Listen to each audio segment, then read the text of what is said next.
네, 안녕하십니까. 저는 환경정책협의회 공동대표를 담당하고 있고요. 강원대학교 환경학과에서 정년 퇴임하고 지금 명예교수로 있는 김범철입니다. 제 전공은 주전공은 물환경인데요.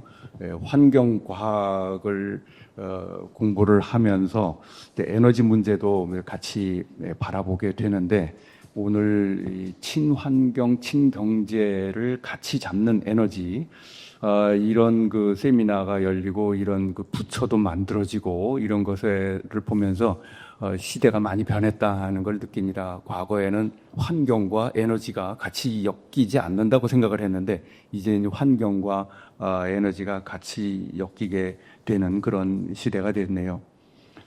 작년에 제가 기고문 하나 쓴 게 있습니다. 원자력 발전을 늘려야 된다는 기고문을 썼습니다. 환경학자가 뜬금없이 그 원자력 발전을 들고 나왔냐면은 그게 바로 환경오염을 줄이는 길이라고 생각하기 때문에 이제 그런 글을 제가 썼던 겁니다. 신문에 기고문을 썼는데 뭐냐면은 거기서 제가 뭘 얘기를 했느냐면요. 화력 발전은 CO2를 발생하는 것을 피할 수 없으니까 서서히 지구를 죽여가는 겁니다. 근데 확실하게 죽입니다. 피해는 피할 수가 없습니다. 환경오염의 피해는 확실하게 피해를 주는 것이고, 원자력 발전은 가끔 사고가 나면은 방사능 오염을 일으키지만 사고가 나지 않으면은 운 좋게 사고 나지 않으면은 오염 없이 환경오염을 아주 적게 일으키면서 발전을 할 수 있는 방법입니다. 그래서 환경에서는 그 리스크 어널리시스라는 개념이 있습니다. 리스크 어널리시스는 뭐냐면 한번 사고가 났을 때 오염의 피해하고 날 확률을 곱합니다. 그게 리스크 어널리시스입니다. 이걸 곱해가지고 이게 커진 값이 이제 위험한 거죠. 그런데 화력 발전은 리스크 피해는 작지만 확률은 확실하게 100%입니다. 피할 수가 없으니까. 그래서 그 확률을 곱해보고 또 원자력 발전은 한번 터지면 큰 피해를 갖지만 사고가 난 사례는 전국적으로 전 세계적으로 몇 개 안 되고 우리나라에는 지금 심각한 사고가 없었기 때문에 사실 리스크를 우리나라에서 계산할 수 있는 확률 자체가 없는 그런 상황입니다. 거의 0 상태이기 때문에. 그래서 벼락을 맞으면 크게 피해를 받지만 우리가 걱정 안 하는 것은 그 확률이 작기 때문이거든요. 우리가 리스크 어널리시스에서 많은 사람들이 오해하는 것은 그 한번 사고가 났을 때 피해가 크다. 그것만 생각을 하는 거예요. 그게 아니라 거기다가 항상 확률을 곱해가지고 우리는 리스크 어널리시스를 해야 된다. 리스크를 평가해야 된다. 그래서 저강도의 오염이지만 확률이 확실한 것과 고강도의 오염이지만 확률이 아주 낮은 것이 있을 때 어느 쪽을 택하느냐. 그것은 이제 그 두 개를 곱해가지고 리스크를 평가해야 된다. 그런 개념으로 제가 기고문을 썼습니다. 그래서 그 리스크 평가를 볼 때는 우리가 원자력 발전이 훨씬 더 환경적으로 안전하다. 그런 얘기를 한 것이죠. CO2를 배출하지 말자고 하면서 원전을 하지 말자고 하면은 결국은 전기 없이 살자 이런 얘기입니다. 그런데 모순된 주장이죠. CO2를 내지 말자고 하고 원전도 하지 말자고 하는 것은 아주 모순된 건 주장이기 때문에 환경학적으로 모순돼 있기 때문에 제가 이제 그런 글을 썼던 겁니다. 그래서 원자력 발전이 반환경적이라는 그 이상한 개념 이것을 좀 고쳐가면서 우리가 그 환경을 잘 보호하면서도 에너지를 얻는 그런 그 정책을 모색해 나가는 것이 우리 전문가들이 해야 될 일이라고 저는 생각을 하고 환경학적으로 잘못된 개념을 바로잡는 것은 이제 저 환경학자의 의무라고 저는 생각을 해서 많이 떠들고 다닙니다. 근데 죄송합니다만 제가 오늘 이 인사를 마치고 바로 국회에서 회의가 있어서 자리를 떠야 됩니다. 그런데 오늘 그 국회에서 하는 회의가 뭐냐면요. 도함댐 관련 회의입니다. 이것도 환경과 에너지가 얽힌 문제입니다.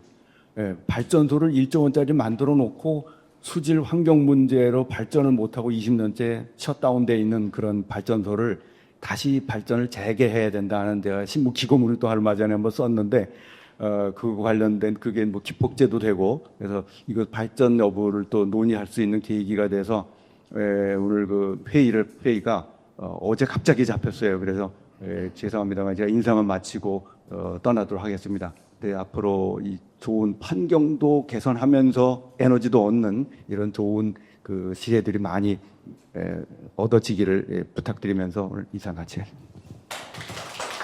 예, 반갑습니다. 과거에 한국전력에서 전력연구원장을 했고 지금은 서울대학교 원자력 정책센터에서 정책 보조를 하고 있는 젊은 사람들이 많이 있으니까 저는 뒤에서 보조만 하고 있습니다. 오늘 참 좋은 제목의 세미나가 이루어졌다. 물론 이거 우리 자유기업원에서 저한테 주신 제목이지만 친환경, 친경제 두 마리 토끼를 잡는 에너지 정책. 이룰 수 있는가? 답이 있다는 거죠, 저는. 답을 가져온 겁니다, 저는. 예. 특히 친환경, 친경제 이 두 말이 가슴에 와닿았어요. 환경도 지키고 경제도 일으키는 이런 일을 어떻게 할 수 있는지 한번 살펴보도록 하겠습니다. 목차는 이 정도 그냥 하고요. 일단, 원자력 산업이 환경부로 이관이 됐는데, 저는 간헐 에너지를 늘리려는 꼼수다. 이렇게 봅니다. 잘 있는 원자력을 왜 이쪽으로 가져갔겠어요? 계속 이재명 대통령이나 환경부 장관이 하는 말의 뉘앙스, 그 뒷면을 보면 원자력 줄이고 재생에너지 늘리겠다 이런 뜻을 갖고 있는 것 같아요. 그래서 간헐 에너지를 늘리는 꼼수인데 그렇게 되면 어떻게 될 것이냐 하는 것들을 이번에 쭉 말씀을 드리도록 하겠습니다. 일단 다 아시지만 에너지가 어떤 역할을 했는지 일단 기본적으로 한번 보면 인류 문명 측면에서는 문명의 토대이면서 또 국가 간의 정치 지정학적으로 갈등과 동맹의 축이었습니다. 상당히 중요하다는 의미를 담고 있는 것이죠. 과거부터 지금까지 에너지를 확보한 나라는 융성했고 번성했고 그렇지 못한 나라는 퇴보했다 이렇게 볼 수 있습니다. 경제사회 측면에서 보면 경제 성장의 엔진입니다. 에너지가. 또 삶의 질 향상을 위해서 필수 불가결한 재화가 되고 그리고 지속 가능성이 여기에 엮여 있는데 이게 이제 환경하고 연관이 되는 거죠. 그런데 원자력은 무탄소 에너지예요. 태양광보다도 더 적게 이산화탄소를 배출합니다. 그러니까 환경 중심의 눈으로 원자력을 본다면 원자력은 아주 깨끗한 에너지. 앞에서 우리 환경협의회인가요? 협의회 회장님이 말씀하셨지만 원자력 정말 깨끗해요. 태양광보다 깨끗합니다. 뒤에 말씀을 드리겠습니다. 자, 지금 보시면 산업통상부에는 산업통상이 남고 자원 분야가 남습니다. 이것도 좀 이상한 것 같아요. 자원과 에너지가 연계되어 있음에도 불구하고 자원은 남고 기후에너지 환경부로 이관된 게 에너지와 전력 분야 그리고 원전 분야 이렇게 되어 있습니다. 그래서 원자력은 힘이 빠지게 됐죠. 왜? 그렇지 않아서 그동안에 원자력은 두 개 부서에서 관여했습니다. 과학기술정보통신부하고 산업통상부. 여기에 규제까지 합치면 세 개 부서가 관련이 되는데 이제는 네 개 부서가 관련해요. 산지사방으로 다 찢어낸 겁니다. 그 말은 무슨 말이에요? 힘을 빼겠다 그런 얘기예요. 그러면서 김성환 장관은 뭐라고 그러냐면 기저전원으로 활용하겠다. 재생에너지 빠르게 늘리겠다.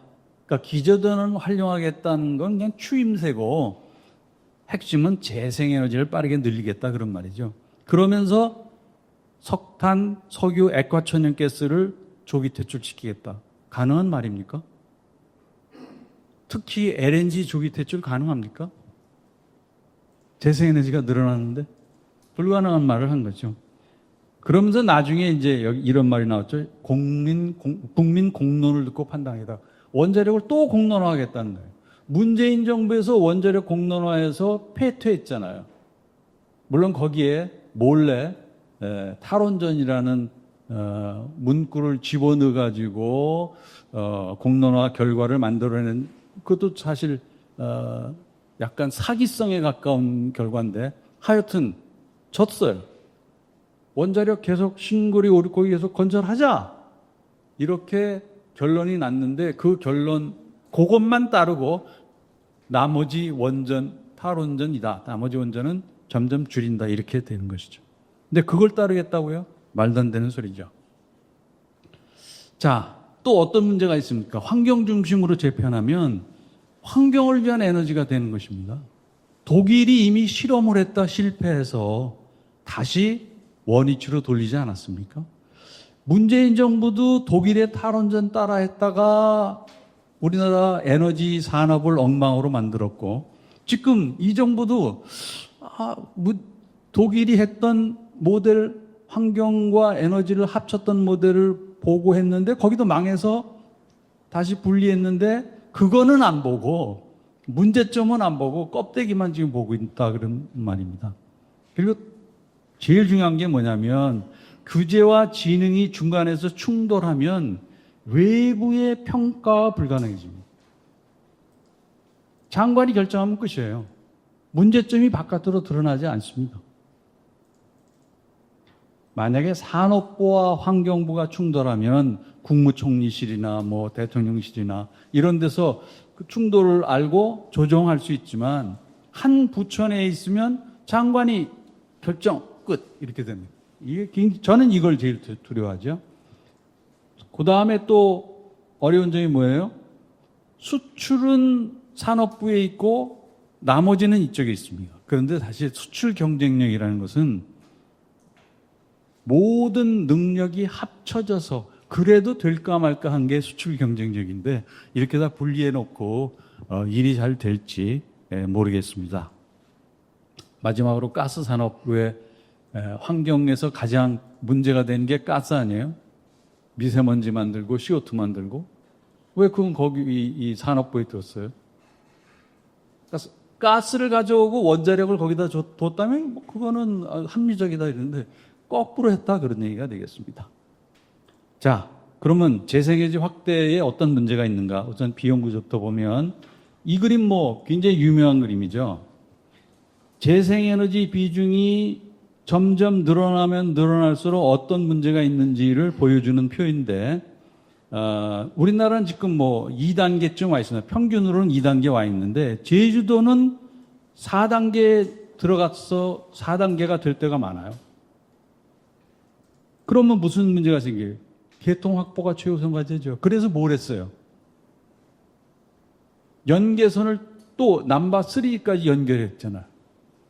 제주도에. 연계선이 2개가 있었는데 하나를 또 연결했어. 이건 순전히 재생에너지만을 위해서 연계했는데 그래도 너무 많이 에너지가 전기가 생산될 때가 있어서 문제죠.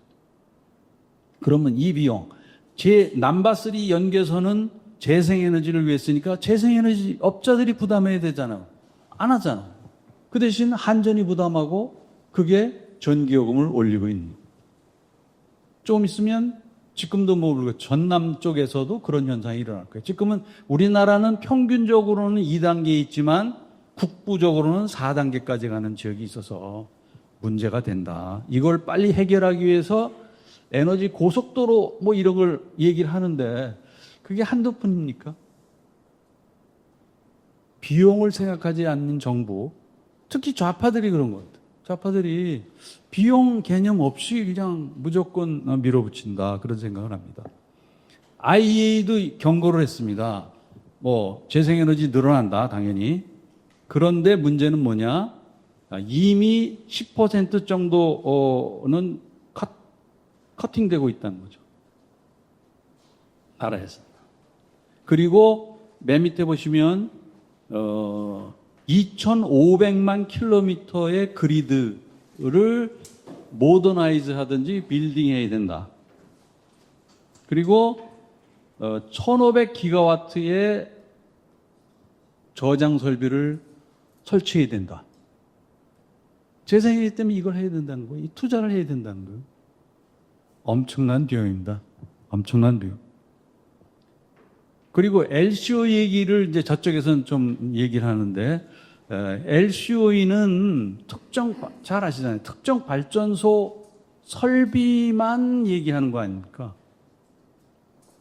전력망까지, 제가 지금까지 강조한 전력망까지 포함해서 전력 시스템 전체의 비용을 고려하면, 왼쪽에 독일, 오른쪽에 텍사스가 있는데 이렇게 변합니다. 그러니까 레벨라이즈드 풀 시스템 코스트로 가야지 제대로 비용을 평가하는데, 이 그림은 안 보여주고 풀 시스템이 아니라 그냥 레벨라이즈드 시스템 코스트만 지금 하고 있죠. 그 제가 일부러 독일하고 텍사스를 갖고 온 이유가, 저쪽 애들이 독일하고 텍사스 얘기를 많이 들어요. 거기 뭐 계속 재생에너지가 늘어나고 있다. 늘어나고 있는 건 사실인데 비용은 어떻게 되냐? 이렇게 물어보면 대답이 없습니다. 독일, 그래서 어느 기관이 연구한 거에 의하면 2002년부터 2022년까지 20년 동안 연구를 했는데, 만약에 그 당시 2002년에 유지하고 있던 원자력 발전소를 계속 유지하고 또 뭐 새 원전까지 건설했다면, 현재 독일에 투입된 비용의 반이면 CO2 농도, 지금 현재 CO2 줄인 것만큼 줄일 수 있었다. 그러니까 뭐 잘라서 얘기하면 반값으로 CO2를 줄일 수 있었는데 너희들 바보같이 재생에너지 투자함으로써 이렇게 됐다. 그런 얘기를 하고 있습니다. 스위스 경우입니다. 스위스는 이제 그림으로 보여주고 있는데, 한쪽이 코스트고 또 한쪽은 그러니까 재생에너지와 원자력을 결합하느냐 안 하느냐에 따라서 있고, 또 한쪽은 인터커넥션을 어느 정도 하느냐, 이렇게 세 가지 축으로 되어 있죠. 이 그림이 보여주는 건 뭐예요? 재생에너지만 있고 인터커넥션이 없을 때 최대 비용이 나온다는 거죠. 인터커넥션이라는 건 뭐예요?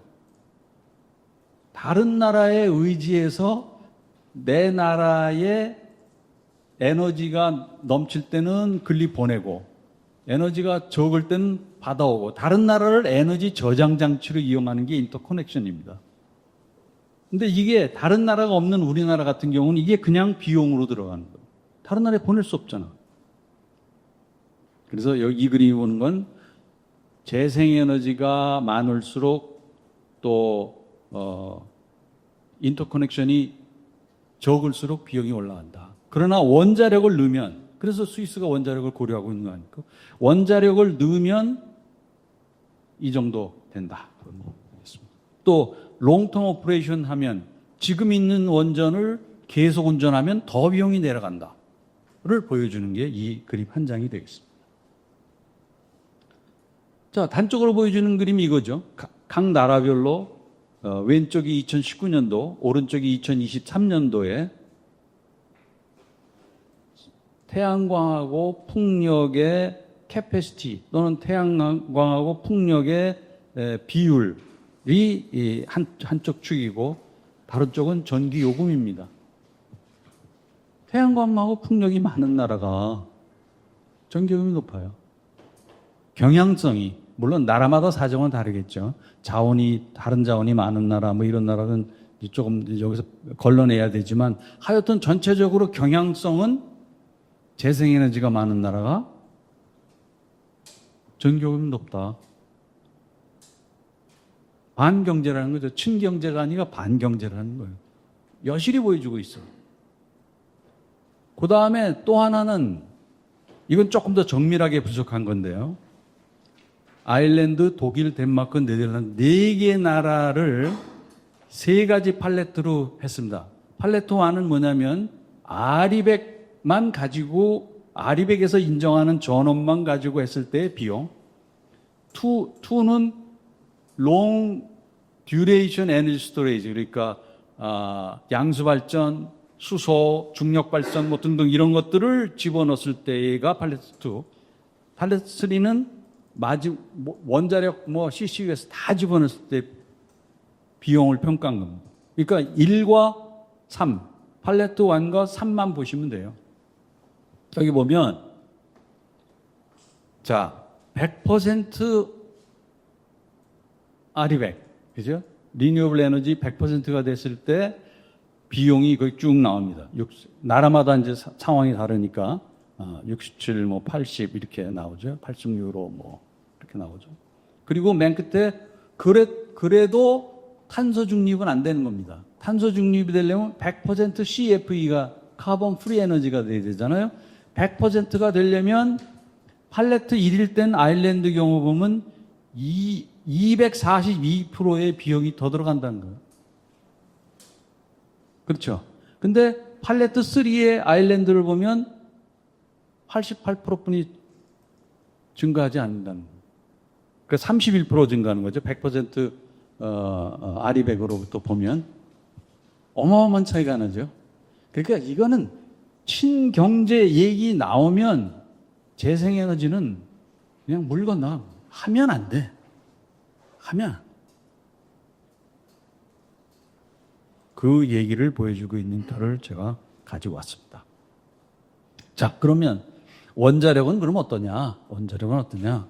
이제 재생에너지가 비용 면에서 문제가 많다고 그랬는데 원자력은 일단 원자력은 태양광보다 낮은 치명률이죠. 그렇죠. 조금 아까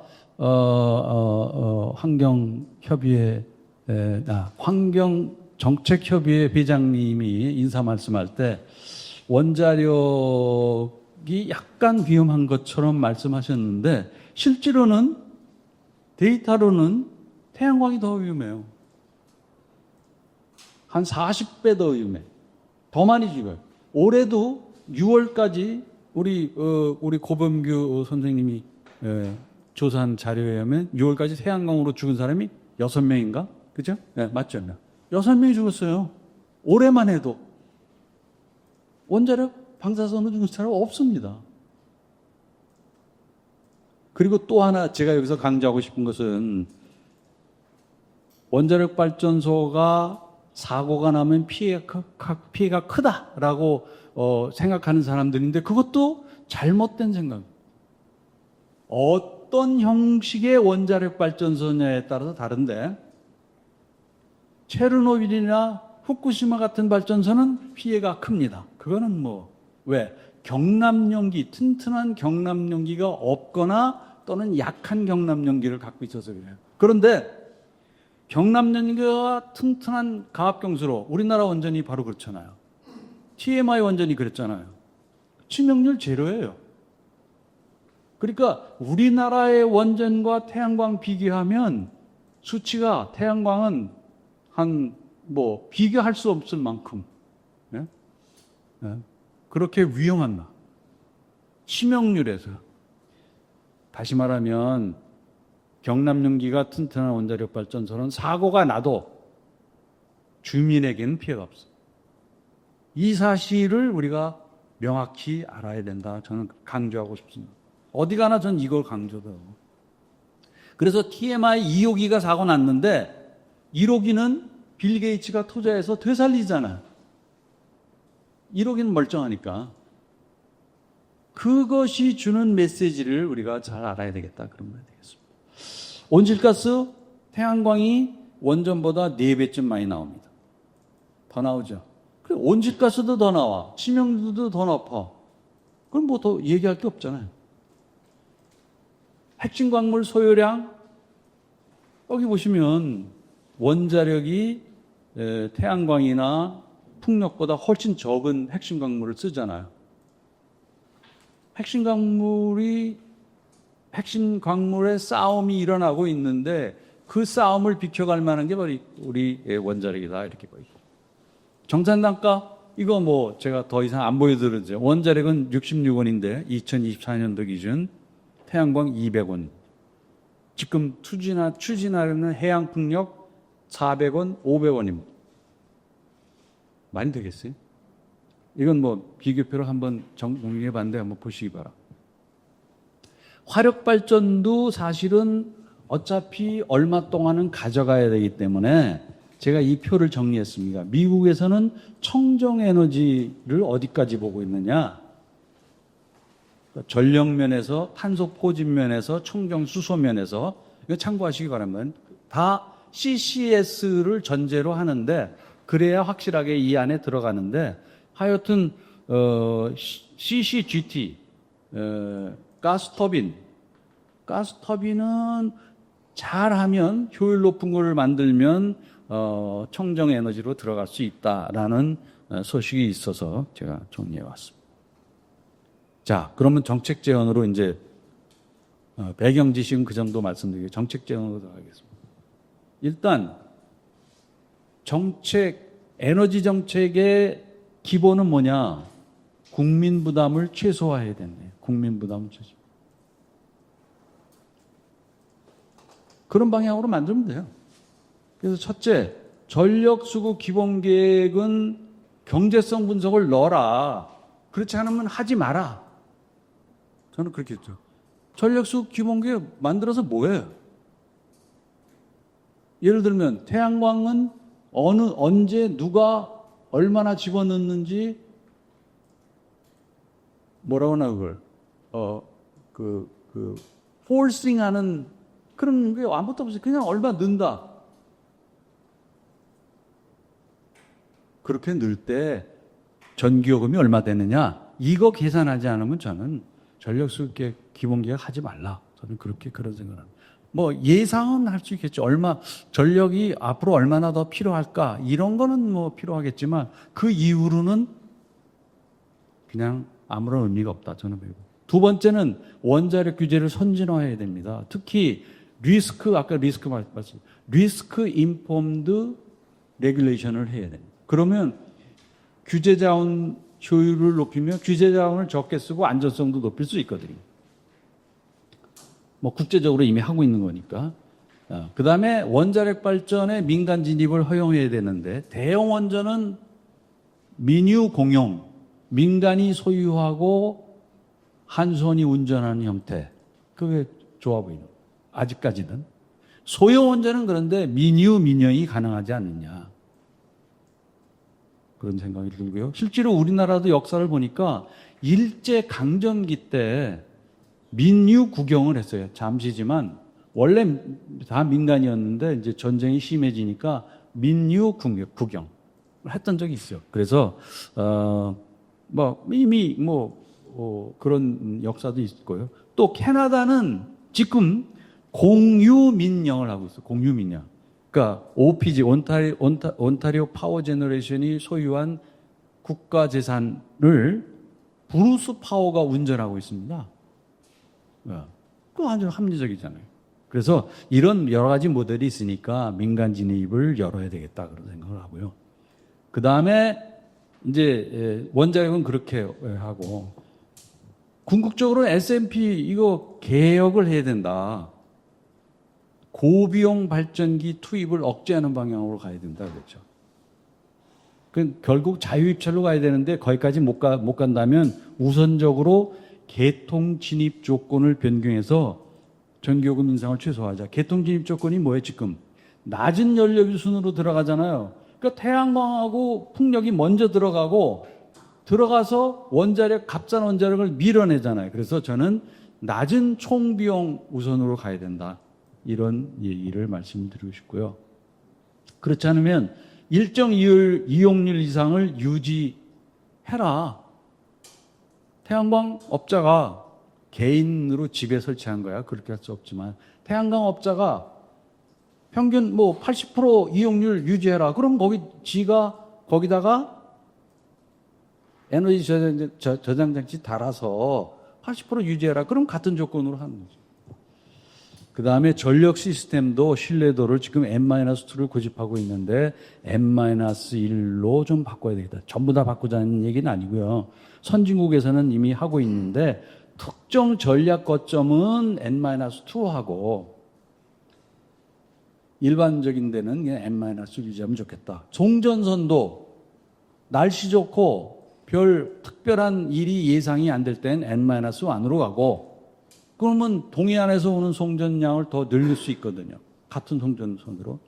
그리고 뭐 기후가 나쁘다든지 그러면 그때는 n-2로 운전하고 이렇게 하면 좋겠다. 소비도 여러 가지 이미 하고 있죠. 뭐 피크 때 줄여주면 얼마 얼마 보상해주고 하는 뭐 이런 제도를 하고, 전력 품질에 따라서 차등 요금 제도 해야 되겠다, 그런 생각. 자, 그래서 김성환 장관이 원자력 공론화하겠다 얘기했는데, 제가 오늘 발표한 내용 들으시고 원자력이 공론화 대상입니까? 간헐 에너지가 공론화 대상입니까? 이건 초등학생도 제 강의를 듣고서 결론을 내린다면 간헐 에너지를 공론화해야지. 특히 해상풍력 4조 5조 들여서 500원짜리 전기를 국민에게 공급한다고 하는데 그거 왜 공론화 안 해요?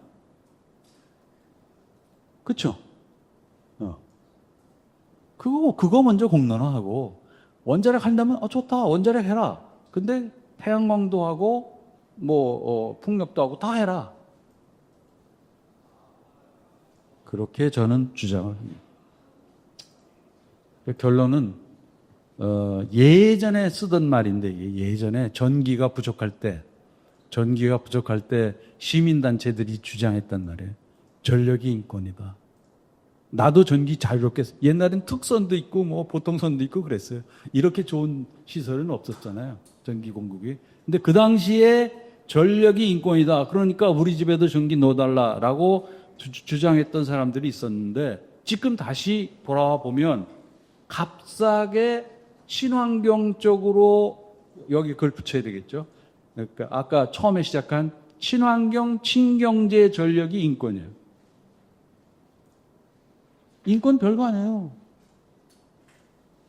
국민이 자유롭게 접근해서 에너지를 쓸 수 있게 하는 게, 그게 물론 다른 인권도 있지만 이것도 인권이다.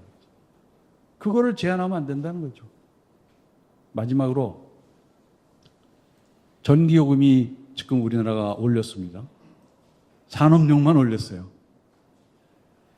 다른 나라는 산업용이 가정용보다 낮은데 우리는 오히려 지금 산업용이 훨씬 비싸네. 그래서 기업들이 나라를 떠나고 있습니다. 나라를 떠나면 일자리가 없어지는 거예요. 일자리가 없어지면 국민 경제가 무너집니다. 반경제입니다. 왜 요금이 올랐습니까? 간헐 에너지 때문에 오른 거예요. 물론 다른 요인이 있지만 우리가 컨트롤할 수 있는 건 간헐 에너지예요. LNG 값 우리가 마음대로 컨트롤할 수 없잖아요. 간헐 에너지만이라도 컨트롤해서 기업이 우리나라를 떠나지 않도록 해야 된다 하는 것이 제 결론이 되겠습니다. 감사합니다. 발표는 잘 들었습니다. 거의 동감하는 내용이고요. 재생에너지 확대가 왜 문제가 되느냐?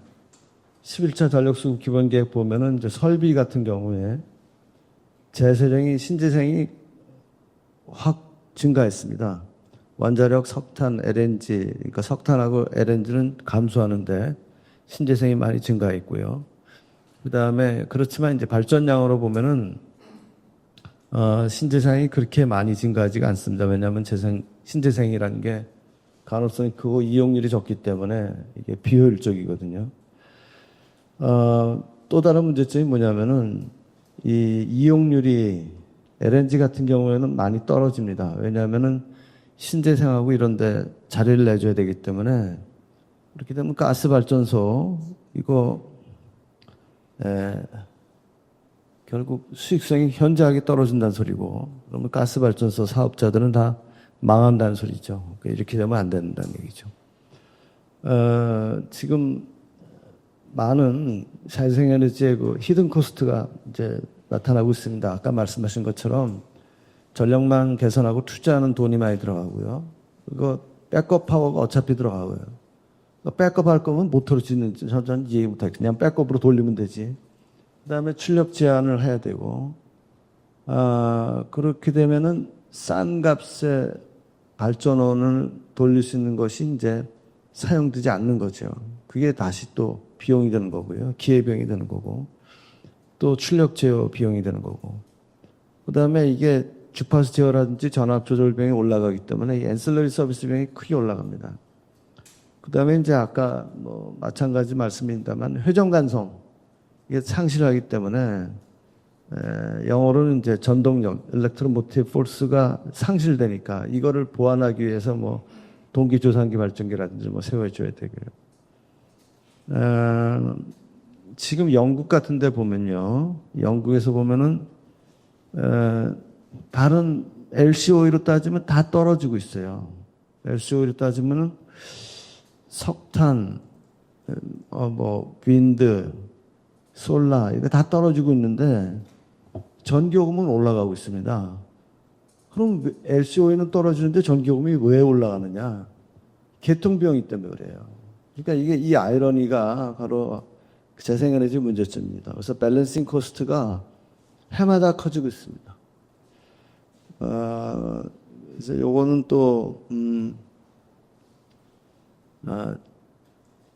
재생에너지 공짜로 쓴다는 것 같아서 이제 호주에서 나타나고 있는 건데요. 이 가장 많이 비용이 점점 올라가고 있는 호주에서 전력 공급 비용이 올라가고 있는 문제점을 지적하고 있습니다. 특히 이제 보면은 이 전기 요금에서 네트워크 비용이 차지하는 노란색 비중이 굉장히 크기 때문에 이쪽에서 그 재생에너지에 따른 비용이 급속도로 증가하고 있습니다. 요거는 이제 호주에서도 석탄 발전소 폐지 계획인데 이 폐지함에 따라서 많은 문제점이 나타나고 있다 이런 논의가 있습니다. 그래서 호주에서 보면은 이제 코스트 존이 세 가지가 있습니다. 제일 쌀 때가 언제냐면은 호주는 뭐 원자력이 없는 데니까 그러니까 석탄으로만 할 때가 메가와트 아워당 50불, 호주 달러로 50불 정도고, 그 다음에 이제 가스까지 들어오면 100불이고, 재생까지 들어오면은 결국 200불이 넘어간다. 그러니까 재생에너지 때문에 오히려 이런 문제가 생긴다라는 것이 나타나고 있습니다. 그리고 요거는 이제 그 LCOE를 따지지만 커퍼시티 팩터, 이용률이라든지 이자율이라든지 그 수명까지 다 따졌을 때 육상 풍력이 91, 솔라가 73, 블랙홀이 74. 그러니까 오히려 석탄이 잘 싸다는 소리죠. 요거는 아직 이거 보시면 비용에 보면은 시스템 코스트는 계산 안 한 겁니다. 시스템 코스트는 없음에도 불구하고 수명이라든지 이용률을 다 보면은 재생에너지가 결코 싼 게 아니다. 그래서 이 재생에너지 비판하는 문헌들을 보면은 비율을 두 개 들고 있더라고요. 하나는 식구들이 공항에 도착하면은 자전거 타고 데리러 갈래? 데리러 갈 수 없지 않습니까? 가족들이 왔는데 아무리 좋은 자전거를 타. 멜번 스타가 이게 자전거 브랜드 이름이거든요. 두 번째, 피자가 $5짜리인데 10불 배달 비용이고, 또 하나는 $7짜리인데 배달 비용이 $5면은 $5 피자 사겠냐 이거죠. 배달 비용이 이렇게 큰데, 그러니까 이게 큰 문제라는 얘기입니다. 그래서 아까 보여주신 그림하고 거의 같은 내용인데, 텍사스하고 조머니 얘기입니다. 이거는 에너지 리서치 앤 소셜 사이언스라는 저널에 나온 내용입니다. 그래서 LCOE를 요거를 이제 풀 시스템 코스트까지 다 따져봤을 때 윈드하고 솔라는 엄청나게 올라가는 겁니다. 그렇지만 뉴클리어는 그렇게 크지가 않아요. 올라가지가 않습니다. 그러니까 재생에너지는 굉장히 비용이 안 좋은 거다. 뉴클리어가 오히려 싸다 이런 얘기를 하고 있죠. 그리고 요거는 밑으로 내려갈수록 더 경쟁적인 내용인데, 보면은 미국 같은 경우는 차라리 가스 터바인이 싸고, 차이나도 마찬가지고 가스 터바인이 싸다. 오히려 오른쪽에 있는 그 재생에너지 끈은 오히려 그 경쟁력이 떨어지는 거다 이렇게 나와 있습니다. 그리고 전 세계 이제 추세를 보면요, 특히 트럼프 같은 경우에는 에너지 부문 행정명령의 특징이 전통 화석 에너지를 더 강조하고 있습니다. 그리고 기후변화라든지 이쪽에 대해서 문제제기를 하고 잘 아시다시피 파리 협정 탈퇴했어요. 그리고 바이든이 했던 그린 뉴딜 정책을 폐지했고요. 그래서 과거의 에너지 정책을 다 철폐했습니다. 그래서 행정명령 트럼프가 낸 것 중에서 재밌는 게 지금 원자력 그 규제를 개혁하겠다. 그래서 미국의 NRC 그 규제에 보면은 이게 원전을 사실상 방해하는 규제다. 그래서 이거를 대폭 줄이겠다. 신속하게 원자력을 지을 수 있도록 하겠다 하고요. 그다음에 가장 혁신적인 내용은 2024년에 지금 100기가 왔던데 2050년까지 4배로 늘리겠다. 그래서 미국은 지금 원자력을 트럼프가 크게 늘리겠다는 게 하나 제시된 내용입니다.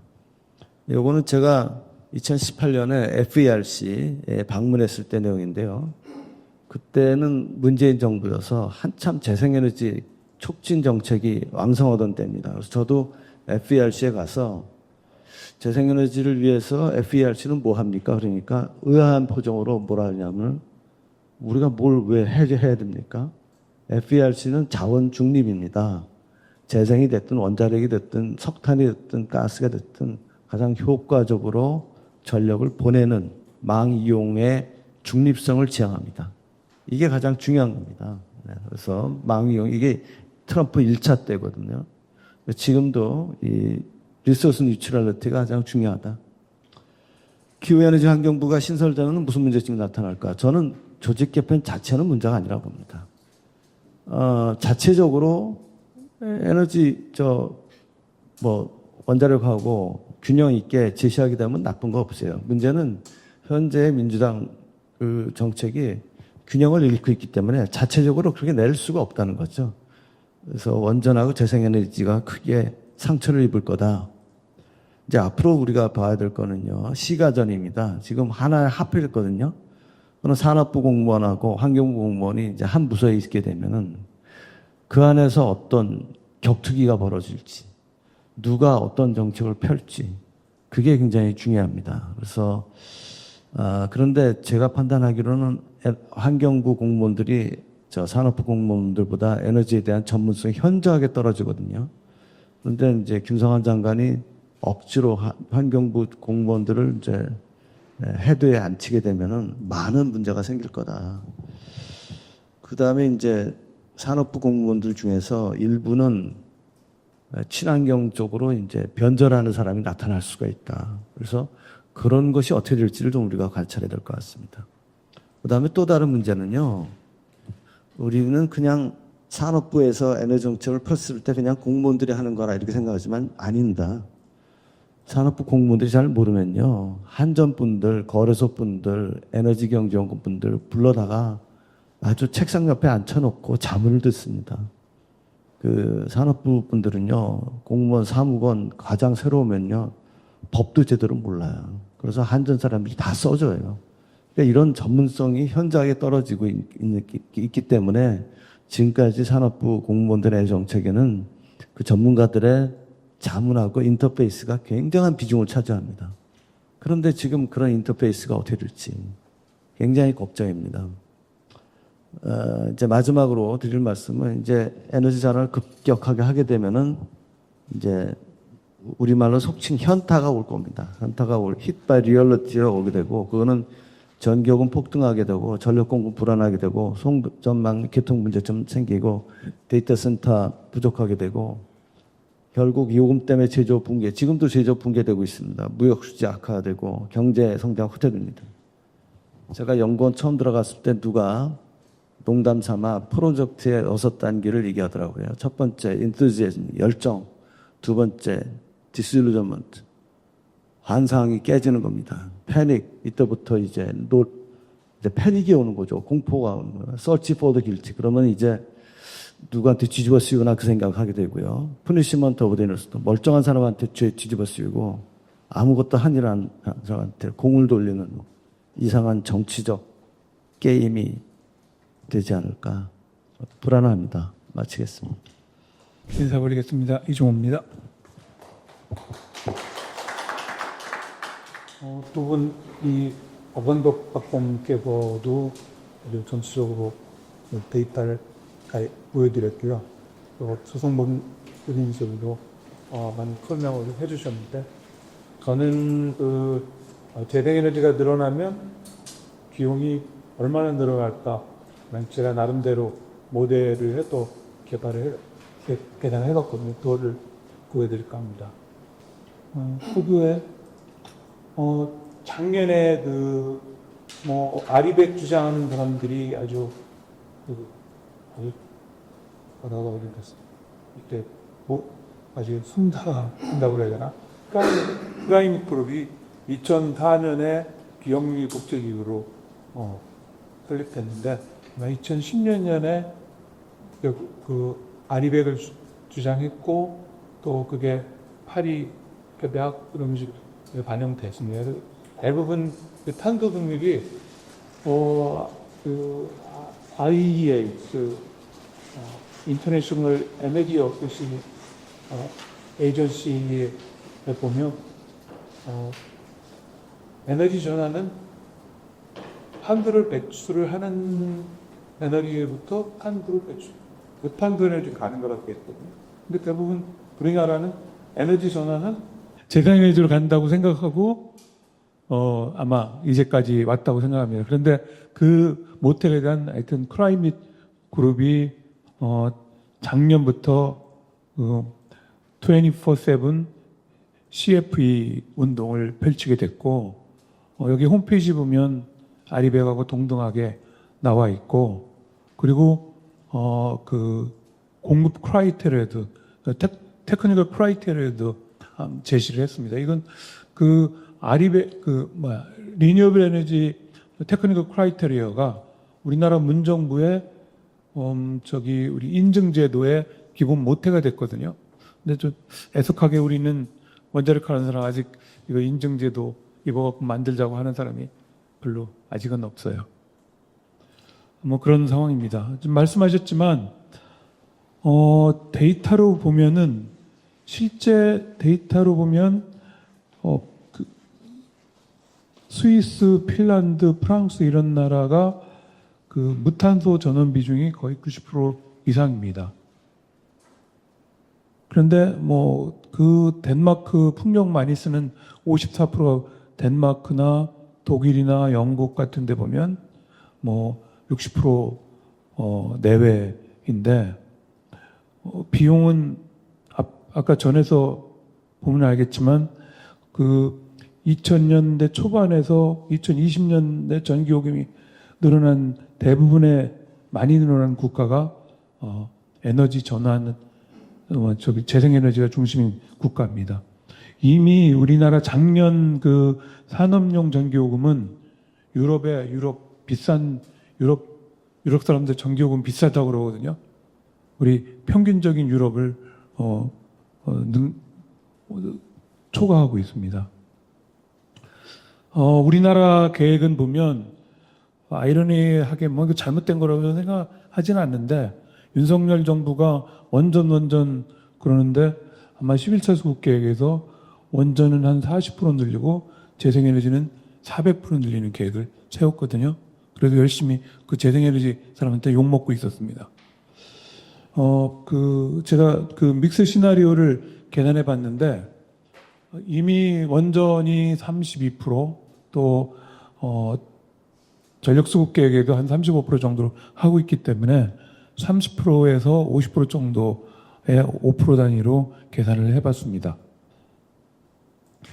뭐 잘 아시겠지만 올 봄에 우리 그 수요 공급 커브입니다. 여기 보면 우리가 9% 10% 재생에너지 순수 재생에너지만 하면 아직 10%가 안 되는데 그 낮에는 3분의 1 정도 전력 공급에 벌써 그렇게 되고 있습니다. 아마 2030년, 35년 되면 어느 날에는 뭐 주말에는 거의 대부분일 거고요. 지금 계획대로 된다면 재생에너지가 전체 전력을 생산하고 있을 겁니다.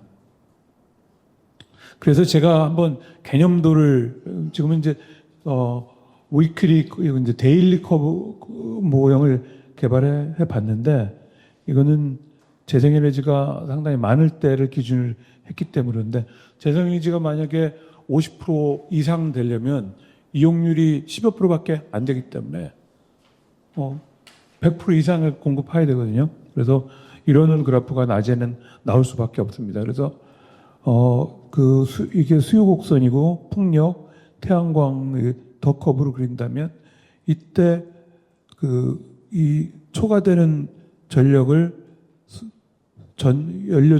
수소전지나 양수나 ESS로 저장했다가 밤에 써야 되는 됩니다. 그래서 이걸 모델링해서 계산을 했고요.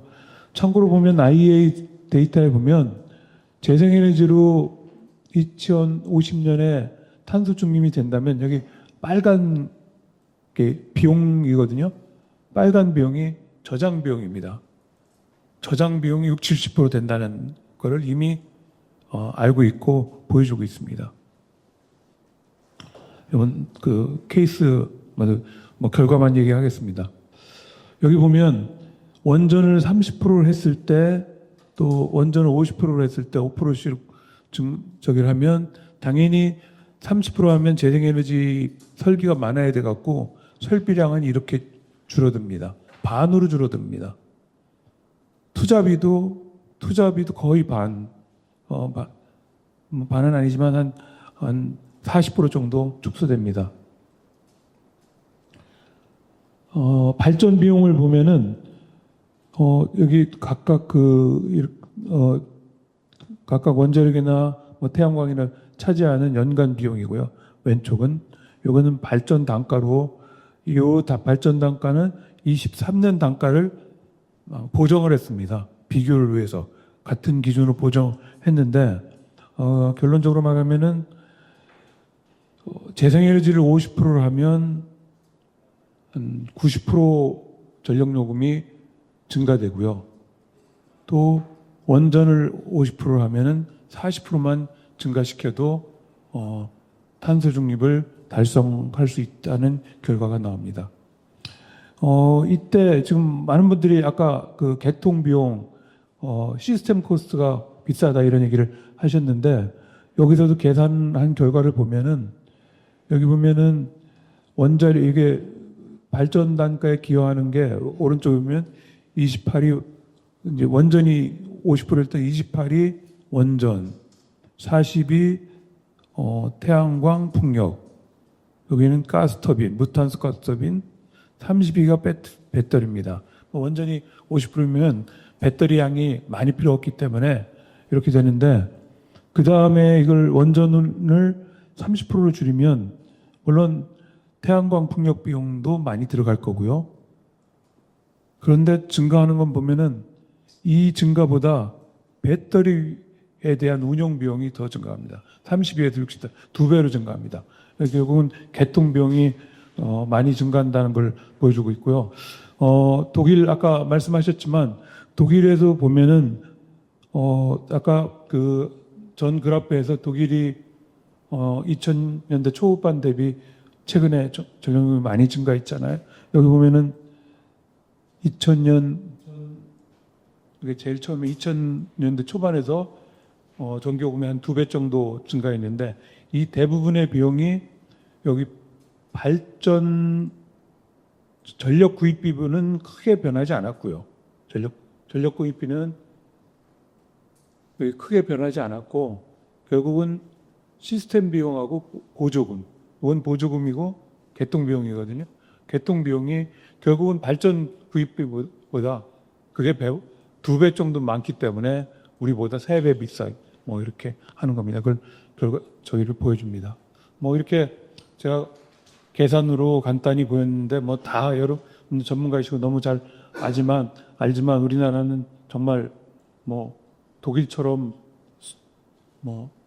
전력 수급을 수출 수입도 할 수 없습니다. 또 우리는 아직도 시장도 자유화되지 않아 갖고 뭐 시장도 어떻게 만들어갈지, 뭐 기후에너지 환경부가 어떻게 만들어갈지 모르겠습니다. 근데 뭐 윤석열 정부에서도 바람직한 에너지 믹스, 뭐 이재명 정부도 시작할 때는 우리나라는 특수하니까 재생에너지 원전 조화로운 내지는 바람직한 에너지 믹스라고 했는데, 사실은 여기 이런 데서는 우리가 믹스가 어떻다고 하나하나 갖고 디테일하게 논의하는 자리는 별로 없는 것 같아요. 우리나라가 그것도 큰 문제예요. 아까 우리 지금 우리 환경정책연구원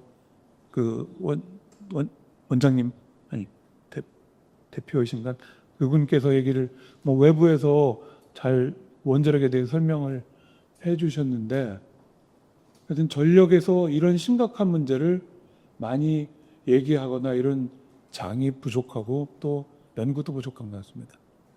하여튼 마지막으로 앞날이 아까 현타가 온다고 우리 조성문 교수님께서 말씀하셨는데, 현타를 좀 줄이기 위한 노력을 했으면 좋겠습니다.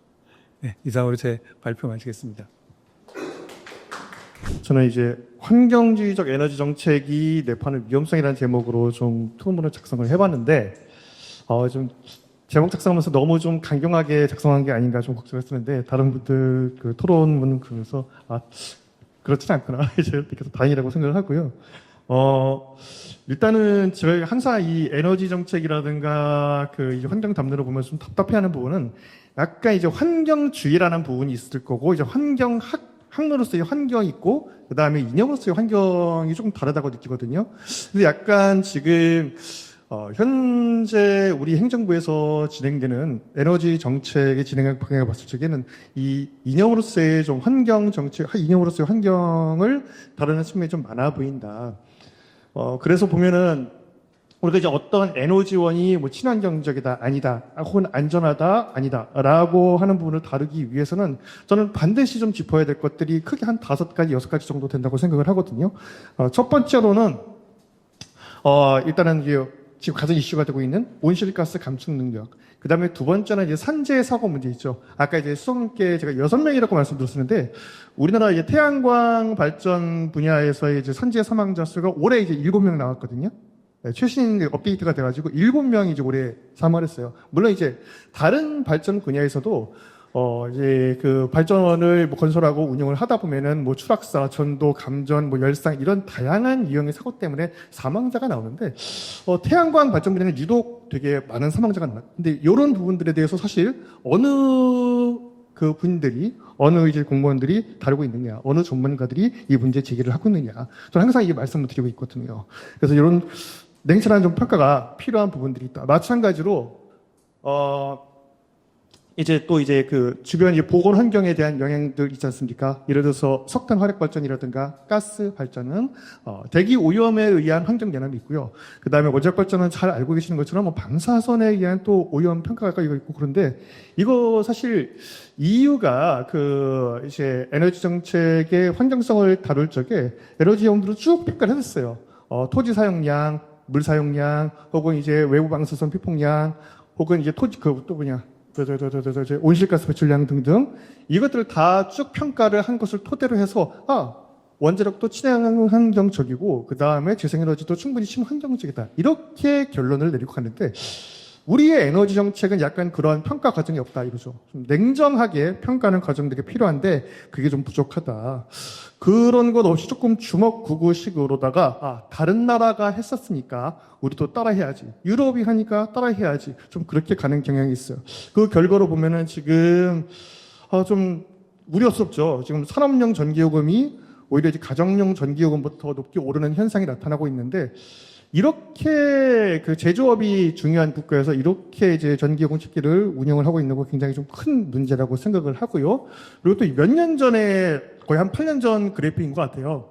그때도 조금 이제 환경주의적 관점에 계시는 분들이 이제 한 2024년 5년 정도 되면은 태양광 발전 LCOE가 100원 밑으로 떨어질 거다. 이렇게 이제 주장을 한 바가 있었거든요. 에너지경제연구원에서도 비슷한 이제 연구 결과가 나왔던 걸 전 기억을 해요. 근데 지금 보면은 한 1메가와트, 3메가와트급 태양광 발전소의 LCOE가 대략적으로 한 127원, 128원, 거의 횡보에 가까운 움직임을 보이고 있습니다. 우리나라 여건이 어떤 이런 긍정 회로를 돌리는 대로 돌아가기 어려운 측면이 있다라는 거죠. 그 다음에 또 이제 보면은요, 이제 또 풍력의 문제가 있는데, 특히나 이제 육상 풍력을 설치하는 공간이 좀 모자라게 되다 보니까 이제는 점점 이제 해상 풍력 쪽으로 좀 옮겨가고 있는 것 같아요. 근데 지금 기존에 건설되어 있는 육상 풍력 터빈, 저기 밑에 노란 선이 풍력 설비 용량이고요. 그다음에 빨간 선이 풍력 발전량입니다. 그럼 보시면은 좀 뭔가 이상하죠. 그러니까 아니 터빈의 용량은 늘어나는데 왜 발전량은 거기에 비례해서 늘어나지 않느냐. 물론 여러 가지 이유가 있습니다. 이제 각 풍력 터빈이 고장으로 인해서 이제 가동이 멈추는 경우들도 있고요. 그리고 또 중요한 문제가 하나가 있는데 요겁니다. 자, 요 밑에 거 보시면은 이게 이제 우리나라 47개 대표 지점의 연평균 계급일수예요. 그러니까 이제 연평균 이제 풍속 3m, 풍속 10m의 바람이 부는 날을 쭉 살펴보니까 지난 50여 년 동안 계속 떨어지고 있다는 거죠. 네. 즉 풍력 발전을 늘리려고 하는데 우리나라의 지금 풍력 자원이 사라지고 있어요. 그런데 그러면 요거는 이제 그냥 47개 대표 지점에서 풍력 발전을 하는 게 아니라 실제로는 뭐 산간 해안 지역에서 하니까 이건 상관이 없는 얘기다 이렇게 받아들일 수 있거든요. 근데 또 이제 그래서 뭐 또 산간 해안 지역을 또 살펴보니까 여기도 마찬가지로 바람이 죽고 있다는 거죠. 이게 그래서 유럽 같은 경우에도 해상 풍력을 하는 과정에서 굉장히 신중하게 고려했던 사항이 저는 장기간의 이제 풍력 포속 추이를 고려했던 것으로 알고 있어요. 그러니까 사실 기후 위기의 시대이다 보니까 어쩌면 이제 장기적으로 풍량이 감소할 수도 있다라는 우려가 있었는데 유럽은 그래도 이제 그 앞선 그 풍속 추이를 살펴보고 지금 당장 한 10년, 20년 안에는 크게 풍량이 감소할 가능성은 적다라는 판단하에 사업을 진행을 했는데 우리의 경우에는 좀 뭐라고 해야 될까 한 1년 정도 이제 풍환 계측을 하고 있는데 장기적인 풍속 추이를 고려를 하고 있느냐 저는 아니라고 보거든요. 그래서 이런 해상 풍력이든 아니면 유상 풍력이든 하는 과정에서도 반드시 장기간의 풍속 추이를 지금 고려를 해야 된다. 우리가 이런 거를 하고 있을 때가 솔직히 맞나? 그런 좀 생각이 들어요. 자, 그리고 또 이제 하나는 또 풍력 발전 단가 문제도 있는데요.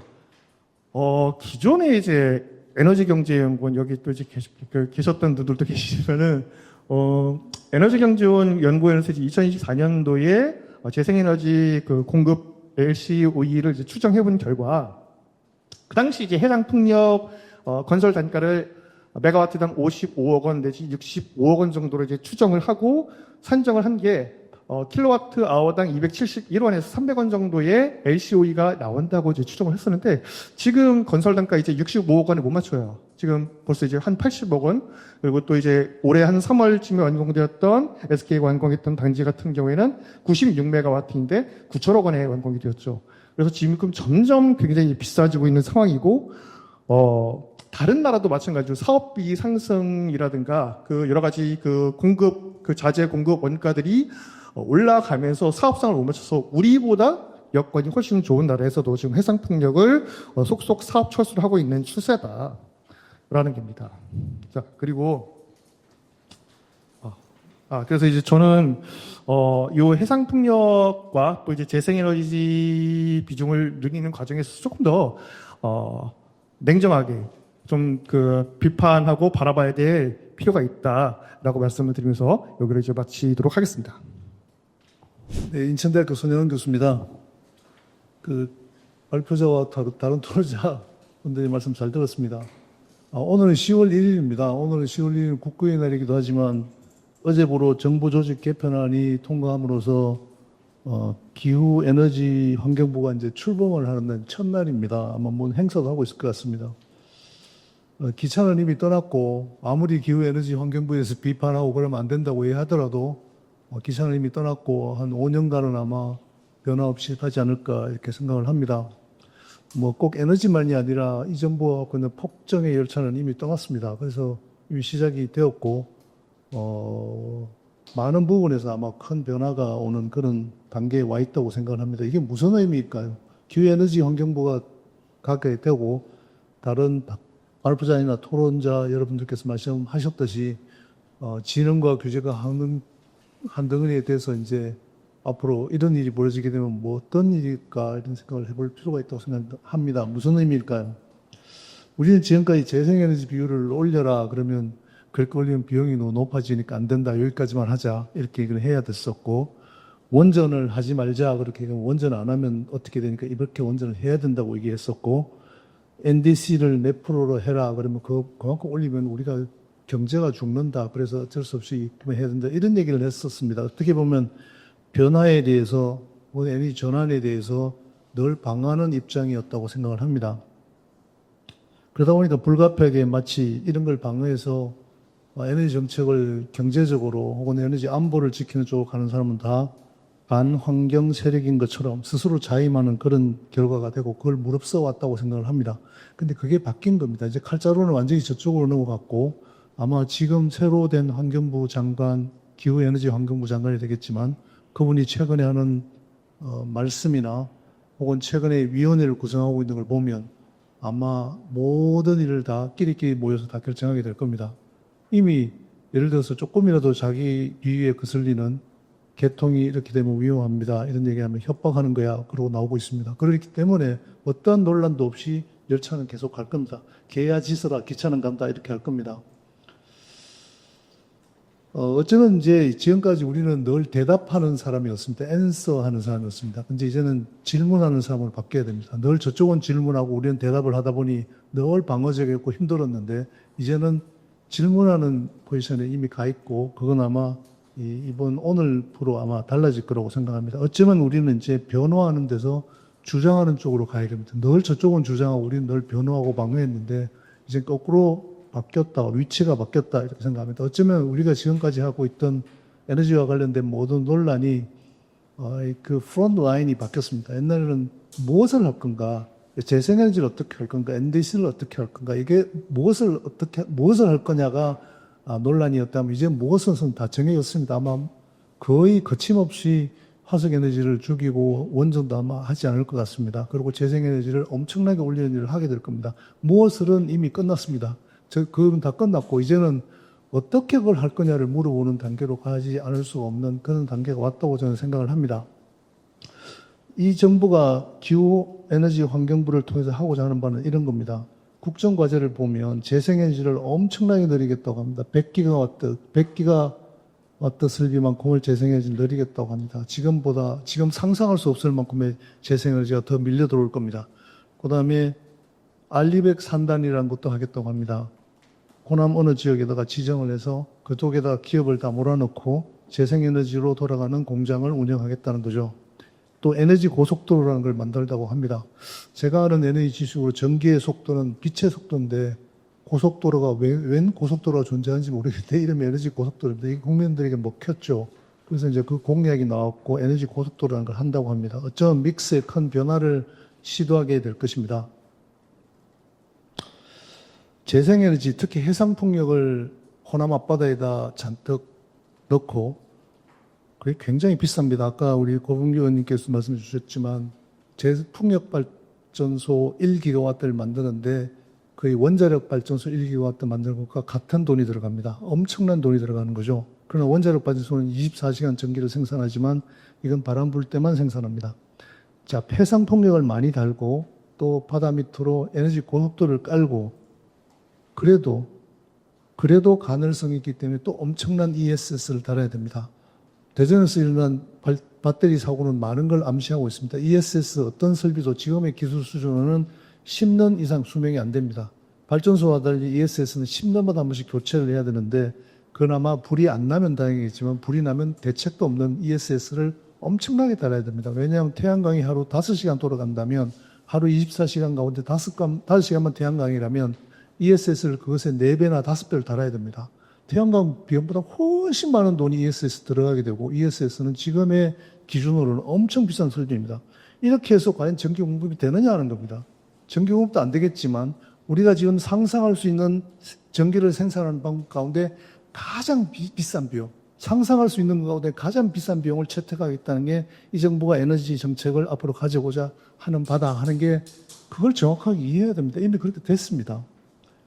그 다음에 우리가 에너지를 사용하는 방법에 대해서도 다시 한번 생각해 봐야 됩니다. 우리는 에너지를 사용을 할 때 우리나라는 에너지가 없습니다. 보존 자원이 없기 때문에 석유든 석탄이든 천연가스든 심지어는 우라늄도 해외에서 사와야 됩니다.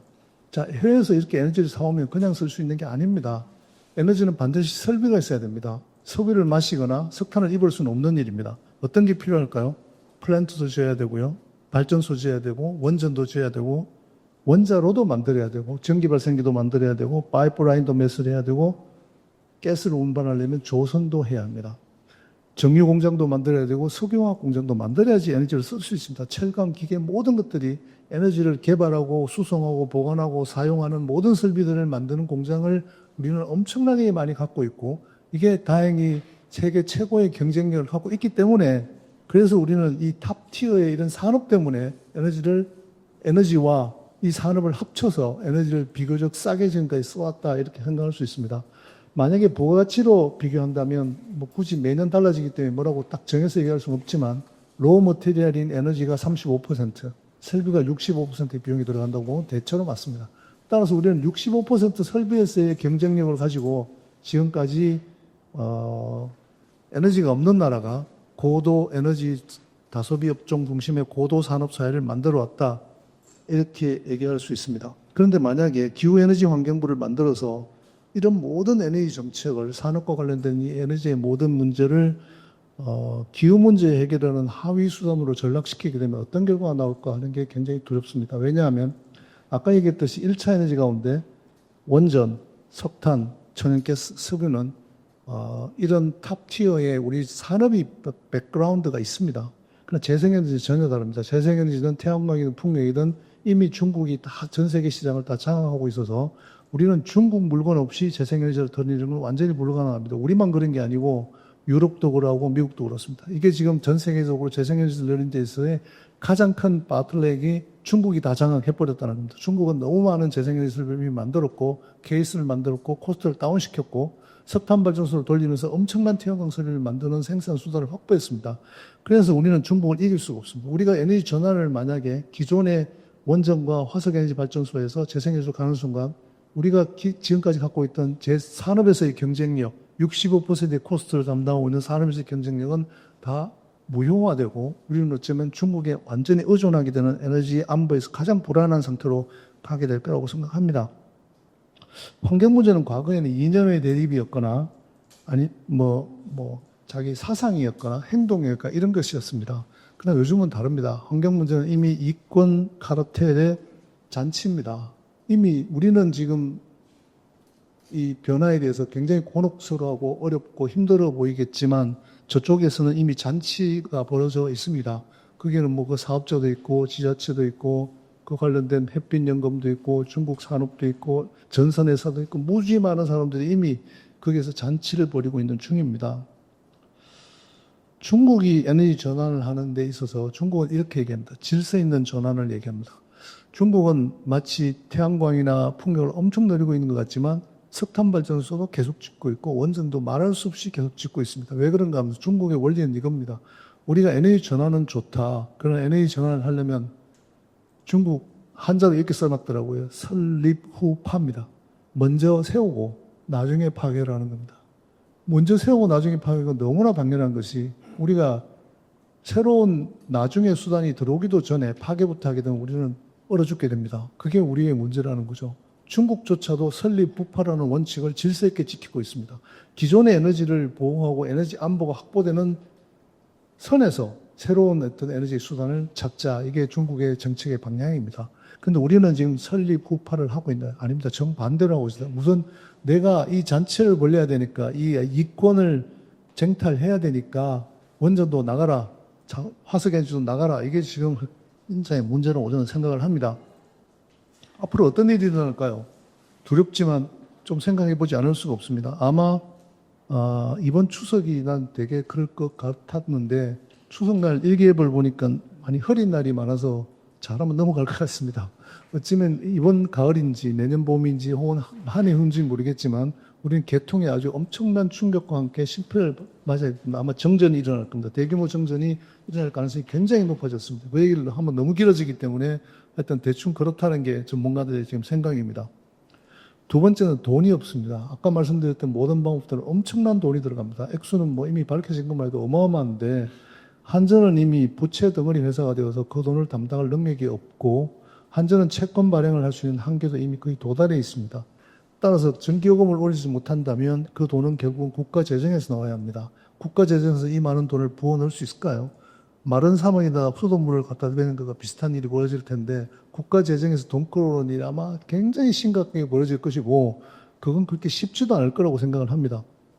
세 번째는 개통이 굉장히 불안해질 겁니다. 지금처럼 우리가 우리가 흔히 얘기하는 펌 파워인 개통의 비중이 높을 때는 별 문제가 없지만 이렇게 재생에너지 비중이 높아지게 되면 개통은 굉장히 불안해지게 되고 우리는 송전망을 더 강화하고 ESS를 더 늘리고 하지 않으면 가스 발전을 더 늘려서 플렉시빌리티를 늘리지 않으면 개통은 굉장히 불안해질 거라고 봅니다. 뿐만 아니라 이렇게 비싸게 전기를 만들면 당연히 전기요금은 올라가게 됩니다. 지금 이 우리나라 산업용 전기요금 지난 5년 사이에 원래 2000대 초만 해도 산업용 전기요금이 킬로와트아워당 105원 하던 게 지금 188원이 됐습니다. 말하자면 판도의 상자를 열었다고 평가합니다. 우리나라보다 더 산업용 전기요금이 비싼 나라는 이제 유럽과 일본 정도밖에 없습니다. 이들 나라들은 산업화가 끝났거나 산업화가 이제는 거의 망해가는 중입니다. 우리는 산업화를 여전히 하고 있는데 산업이 많은데도 불구하고 이 정도 전기요금이면 이미 산업의 경쟁력은 많이 떨어져 있습니다. 그런데 이렇게 비싼 수단으로 전기를 만들게 되면 당연히 비싸게 요금을 매길 수밖에 없고 그게 아마 앞으로 가장 큰 고통이 될 거라고 봅니다. 정전, 개통의 위험, 국가 재정의 문제, 산업용 전기요금의 엄청난 압력이 앞으로 일어날 일 중에 예상되는 일이다 이렇게 생각을 합니다.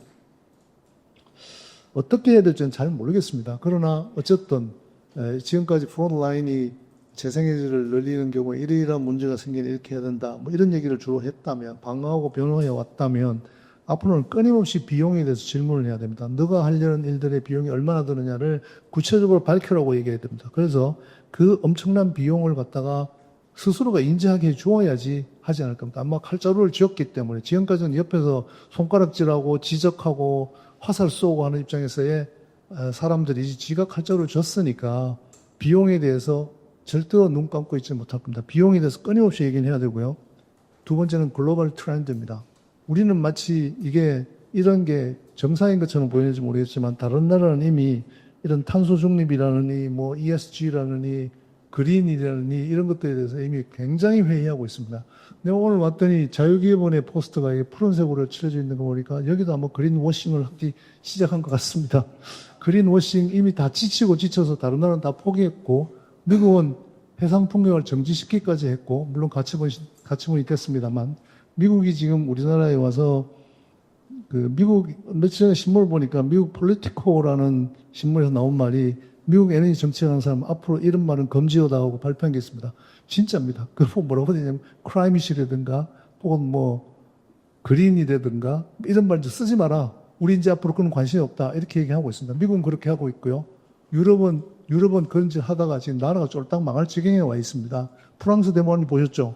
독일도 그렇습니다. 영국도 그렇고 남부 유럽은 말할 것도 없습니다. 대부분의 나라들이 비싼 에너지 정책, 쓸데없이 정신없는 그린 하다가 지금 완전히 에너지 정책 폭망을 해서 산업에 큰 변화가 오고 있습니다. 그게 글로벌 트렌드입니다. 외신은 눈을 감고 있으니까 그게 안 보이는 겁니다. 그 글로벌 트렌드에서 끊임없이 경각을 줘야 됩니다. 아마 5년이라는 시간 이내에 그게 이미 전 세계적으로 이미 다 퍼져 있고 그렇게 변화가 오지 않을까 생각을 합니다. 세 번째는 국산 기자재를 써라는 걸 끊임없이 주장을 해야 됩니다. 재생에너지는 국산 기자재가 없습니다. 국산 기자재가 없는데 며칠 전에 이재명 대통령이 한 말이 국산 기자재로 쓰지 않으면 안 된다. 뭐 이런 얘기를 하는 걸 얼핏 들었습니다. 참 좋은 말입니다. 그래서 끊임없이 국산 기자재를 써라고 얘기를 해야 됩니다. 그래야지만 이 중국 제품이 물밀듯이 도는 걸 막을 수 있습니다. 뿐만 아니라 우리나라 산업도 뭐 필요하다면 이런 산업도 계속 유지를 해야 됩니다. 그래서 국산 기자재로 전선 만들고 태양광 만들고 환경 만드는 쪽으로 그 비율을 올려라. 국산에 대한 점수를 올려라고 계속 얘기하는 수밖에 없다고 생각합니다. 마지막은 AI 때문에 아마 전기가 엄청나게 필요할 겁니다. 우리나라만 그런 게 아니라 전 세계가 다 그런데 그 변화가 물밀듯이 올 겁니다. 전기가 필요한데 할 일 없는 저 재생에너지로 그 전기를 공급할 수 있다는 망상을 깨줘야 합니다. 그래서 어떤 형태든지 간에 이와 같은 잘못된 변화가 가져올 문제, 그걸 중심으로 해서 얘기를 해주는 것 외에는 별 지금은 할 수 있는 게 없고, 최소한은 1, 2년까지는 무슨 말을 해도 듣지 않는, 이미 열차가 그냥 개야지서라 열차는 간다. 이게 지금 현재 상황이 아닌가 생각합니다. 이 정도 하겠습니다. 고맙습니다.